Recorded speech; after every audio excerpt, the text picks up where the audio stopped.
Helping tonight, a train derailment in western Minnesota sends nearly 24 rail cars off the tracks. It happened in the middle of the night, sparking a fire from that ethanol load on board and forcing emergency evacuations in the neighboring community. It happened just outside of Raymond, Minnesota. That's roughly 2 hours west of the Twin Cities. That's where our Rob Olson has been all day and joins us now with the very latest. Rob?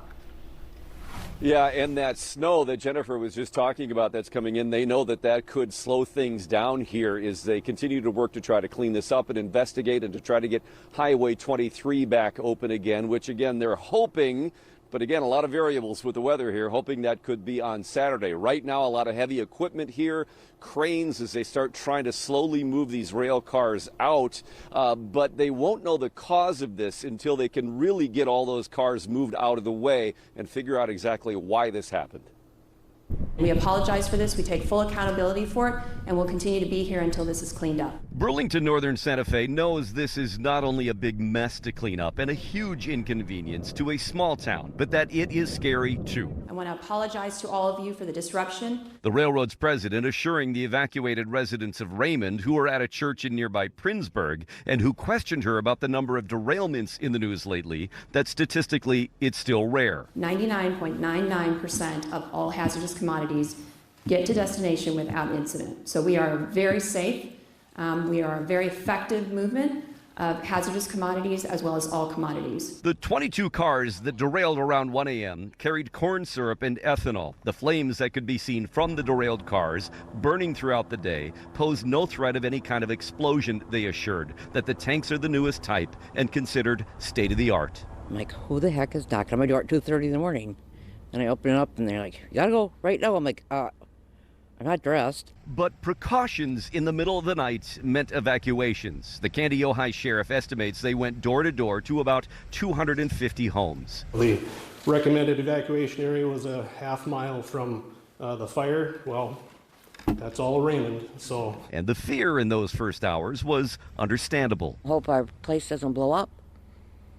That we lose everything. Or start on fire. But around 11 a.m., the evacuation was lifted and people could go home. Heavy machinery then began rolling in throughout the day to prepare the cleanup, first to douse the cars in foam before they could be carefully moved with cranes. And during the cleanup, you'll see a little more burn off. The fires will get a little bigger again, but they'll get permission to move those other cars is what will happen.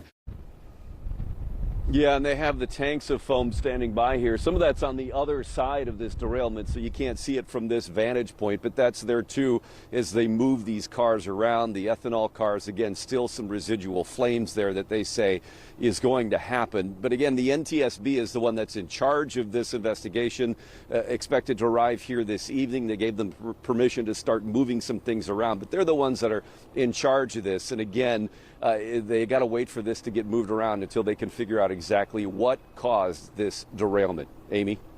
All right, Rob, I think after Ohio, a lot of folks go right to what about the environmental impact here moving forward in the coming days and weeks and months? What do we know about that? Yeah, they are monitoring the air as part of this with this ethanol as it's burning off. And so far, there's been no issues there, but they will keep monitoring the air quality just out of an abundance of caution here. In terms of anything seeping into the ground, it's still frozen underneath the snow. So there's not a big concern there. Again, most of what's coming out is burning off. Amy. All right, Rob, thank you. Well, lawmakers locally and nationally voicing their concerns about today's derailment and rail safety overall, especially after that massive toxic train derailment in Ohio nearly 2 months ago. When you have longer trains, it goes to stand to logic that just having one worker, if you have something happens on the train, is a pretty dangerous proposition. Trail derailments may feel like a growing phenomenon. They're actually fairly common, with at least one a day on average across the U.S. There were 518 train derailments across the U.S. last year, but not all are serious. And just a fraction of them nationwide included the spill of toxic materials.